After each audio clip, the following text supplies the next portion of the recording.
Hello, dear viewers. A couple of very quick things today. What's that? No, I didn't bring enough gum for everyone. Quit asking. Wait, we're not even in grade school. We don't get to ask that. You don't hear the fan? Let me fix that because it's warm in here. And then, let's see. I'm going to give you an interesting explanation and a science lesson as to explain exactly why frozen food is made of fail. Alright? So here's what happens.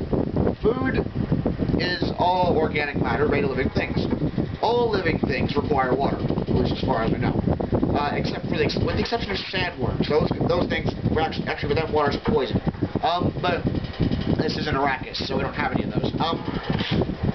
Now, when you freeze food, the water will freeze. That's what freezing means. And the idea of this is that it will kill any bacteria and allow it to keep longer, because you can just stick it in the freezer, you won't care. The trouble is, when you thaw frozen food, the water melts and goes out of phase with everything else.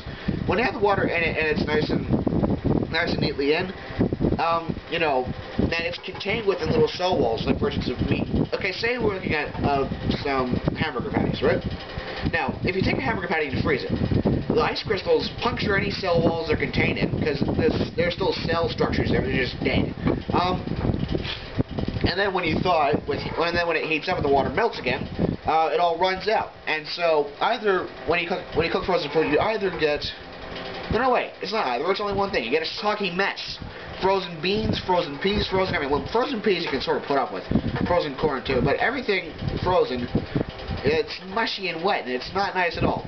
So, frozen food is made to fail and have an alternate solution for everyone. What you do is this. They're doing this with milk already. Where you do is you just, you seal it in a vacuum and then you irradiate it, right? Now, I know what you're thinking, but I don't want to turn it into the Hulk. You wouldn't turn it into the Hulk, you turn it into the Milkman, or Spider-Man, or whatever. Actually, no, that's just comic books. In real life, your hair would fall out, you'd be thrown out all the time, and then you'd die. But, so you vacuum back and then you irradiate it, and this kills all the bacteria, and then you can store things at room temperature, and not do this water freezy, melty, phasey thing I'm talking about. Which makes sense if you're a chemist, believe me or not. Believe me on this. So, frozen food is made of fail, and they should... Now, obviously, with meat, what you would do is you'd irradiate them, because they're dead anyway. What do they care?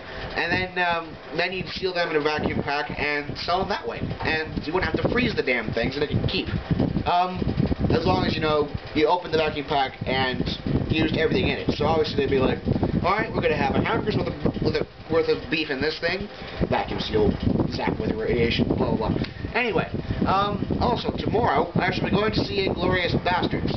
I approve of the idea of this movie. I won't give much of it away. I'll give you my opinion of it tomorrow. But,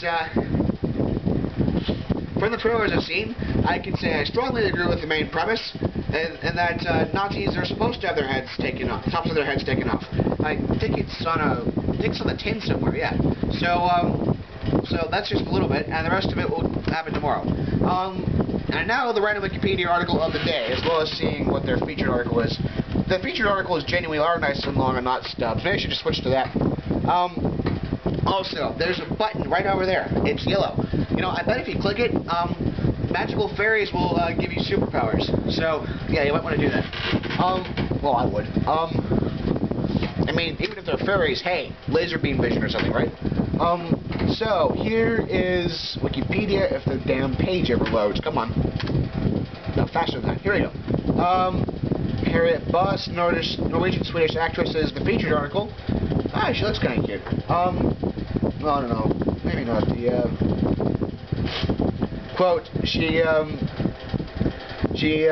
caught the attention of one of the bigger originators of modern drama because of her exotic-looking appearance, which is supposedly... Oh, and then I go to the random article and I get a stub. Sergei Chernik is a Russian professional football player. Another athlete. What's with randomizer? I'm going to click it twice more and see what I get, just to see if it's more athletes. Because every bloody time I get this, it's an athlete, or a small town. Captain Petty is a host of a children's television series in Cleveland, Ohio from 1955 to 1971. It starred Ron Panfon as Captain Penny. It was produced by Earl Keyes. He presented a variety of old cartoons and the Little Rascals and the Three Stooges. Well, that's good stuff to show to kids. I know for a fact I drew a lot of my childhood from examples of, we had some old Little Rascals tapes, not like the movie that came out in the 90s, but actual original our gang, and with all the extra characters that they didn't have in the movie. And then we have Karl Herbert Scheer as a German science fiction writer.